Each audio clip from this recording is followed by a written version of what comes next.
But again, we're dealing with deceivers, liars, and people who don't want us to know the truth, don't want the people of the world to know the truth. So in chapter 10, Daniel at the top, they took out, you follow me, that the reason why Daniel was afflicting his soul for 3 full weeks. But he was afflicting himself because he had heard that Cyrus had stopped the building of this second temple. Okay, 62 weeks after their return, after Zerubbabel and YHWH and them's return, after that remnant of 42,360's return. Okay, so again, what is this idol? You understand? What is this in the Gospels? They start out from a false premise, because the New Testament is supposed to be the fulfillment of this so-called Old, or the Book of Remembrance. It's got to be the fulfillment of this. Again, everything from Genesis through Malachi has come to pass or is yet to be fulfilled. So remember, you have to go in here and really read these things, and then Yah will illuminate you and you will see these things for what they truly are, instead of how people have misguided you and lied to you and told you these non-truths. But you have to go in and really read, okay? And again, when you go over here to Daniel, I'm going to pick it up, chapter 9, verse 25, the last half of verse 25, it says, the street shall be built again and the wall even in troublous times. That was done during the time of Nehemiah. And you can go into the book of Nehemiah and read about that. Okay? Nehemiah didn't come back until 444 BCE. All right? And he built the street and the wall in troublous times. And it talks about that in the book of Nehemiah. All right?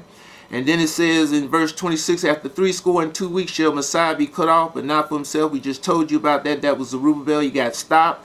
And the prince that shall come shall destroy the city and the sanctuary, and the end thereof shall be with a flood until the end of the war. Desolations are determined. The prince that came that destroyed the city and the sanctuary was Demetrius I, the nephew of Antiochus Epiphanes. And this happened in 161 BCE. Okay? And in verse 27 it says again, and he shall confirm the covenant. This is the prince, Demetrius I. He shall confirm the covenant or the agreement with many for 1 week, because he sent our forefathers a letter who were in the land in 161 BC after he defeated Antiochus V, his cousin. All right? He sent a letter to our forefathers who were in Jerusalem, the ones of us who were still there, and told them, said, I'm not going to treat you like my uncle and my cousin have been treating you. In other words, Antiochus Epiphanes and his son Antiochus V. He said, you know, we all right, I'll be there in a week.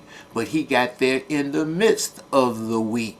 And when he looked down on the city, him and his army, and he saw how peaceful it was, he said, I'm not going to allow this to go. So he sent his army in, and they destroyed that second sanctuary of Zerubbabel, you know, that he built for Yah, and they destroyed the city of Jerusalem. That took place in 161 BCE.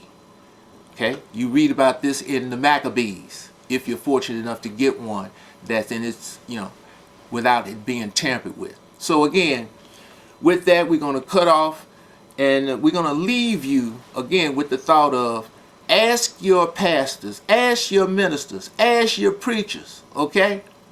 Ask your teachers, whoever they are.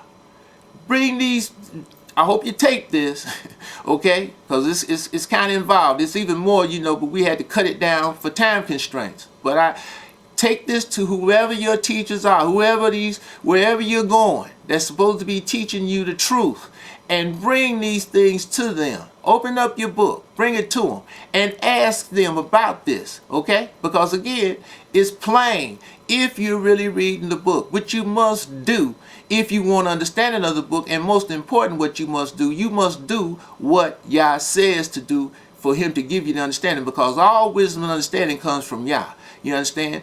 All Yah righteousness can do is bring this truth out.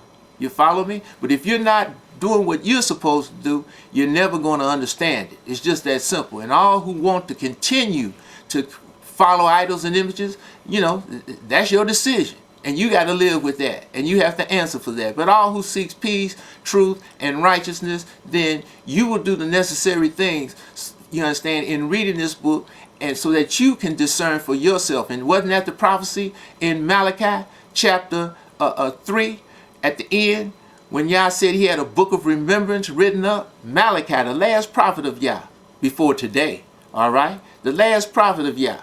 He said he had a book of remembrance written up for all those who would think upon his name. And he, in that day, they would be his Jews that he would make up, and he would spare them as a man spares his own son that serves him.